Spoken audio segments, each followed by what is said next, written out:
Quien no conoce su historia está condenado a repetirla. La historia de Pablo Escobar. Pablo Emilio Escobar Gaviria, conocido como el Rey de la Cocaína, fue uno de los narcotraficantes más poderosos y temidos de la historia. Su vida es una mezcla de ambición, violencia y poder, que marcó a Colombia y al mundo entero. Inicio y ascenso en el crimen. Escobar nació el 1 de diciembre de 1949 en Río Negro, Antioquia, Colombia, y creció en Medellín. Desde joven, mostró ambición por el dinero y el poder.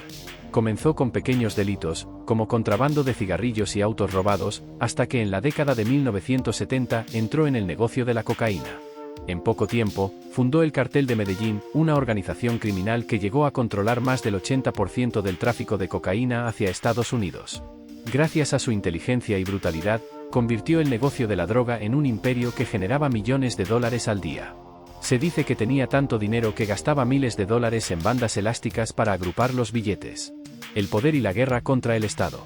Escobar no solo era un narcotraficante, sino también un personaje con aspiraciones políticas. En 1982, logró ser elegido como suplente en el Congreso de Colombia, lo que le permitió acceder al poder y a información clave.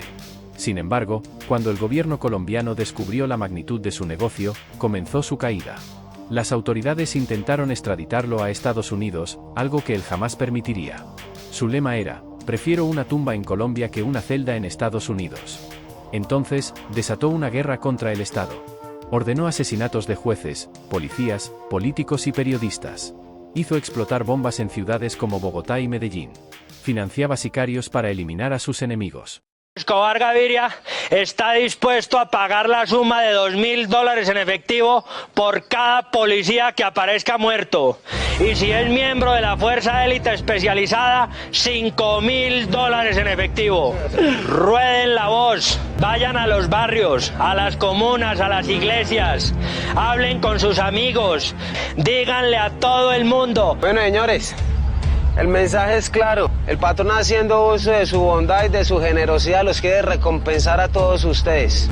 Con $2.000 al que se baje un tombo. Oigan, $5.000 al que se baje un tombo élite. Si matan 2, son 10.000. Si matan 3, son 15.000. De ahí para adelante lo que ustedes quieran. No se vayan a amarrar la información. Avísenles a sus papás, mamás, tíos, primos, hermanos, novias, amantes. Todo el que quiera plata ya sabe. Tomo muertos $5.000. Bueno, señores, entonces que a voltear, a camellar, mijo.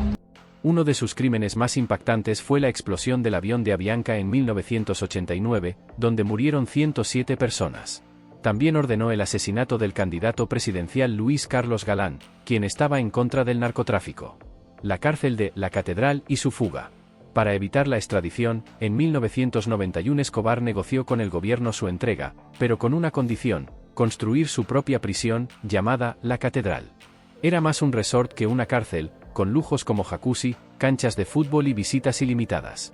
Sin embargo, cuando el gobierno intentó trasladarlo a una prisión real en 1992, Escobar escapó, desatando una cacería nacional e internacional en su contra. La caída de Escobar. El gobierno colombiano, con ayuda de Estados Unidos y el grupo élite conocido como el Bloque de Búsqueda, intensificó la persecución. También sus enemigos, el Cartel de Cali y el grupo paramilitar Los Pepes, financiados por sus rivales, colaboraron para acabar con él. El 2 de diciembre de 1993, tras 16 meses de fuga, Escobar fue localizado en una casa en Medellín. En un operativo de la policía, intentó huir por los tejados, pero fue abatido a tiros. Su muerte marcó el fin de una era sangrienta para Colombia. Legado y controversia. Escobar dejó un legado de terror y violencia, pero también una historia llena de contradicciones. Para muchos, fue un criminal despiadado, responsable de miles de muertes. Sin embargo, en los barrios pobres de Medellín, algunos lo recuerdan como un Robin Hood, ya que construyó viviendas, escuelas y estadios. Su historia ha inspirado series, películas y libros, convirtiéndolo en un símbolo del narcotráfico y la corrupción en América Latina. Su muerte no significó el fin del narcotráfico, pero sí marcó un cambio en el mundo del crimen organizado. Su vida es un recordatorio de que el poder basado en la violencia siempre termina en tragedia. Legado y consecuencias. La muerte de Escobar marcó el fin del Cartel de Medellín, pero no el fin del narcotráfico. Otros carteles, como el de Cali y posteriormente el de Sinaloa en México, tomaron su lugar. Su figura sigue siendo objeto de fascinación en la cultura popular. Ha inspirado películas, series y libros, pero en Colombia, su legado es de dolor y sangre. Más de 50,000 personas murieron por la violencia que desató. A pesar de su brutalidad, algunas personas en Medellín todavía lo ven como un benefactor. Su tumba sigue recibiendo visitas de seguidores que lo consideran un héroe de los pobres.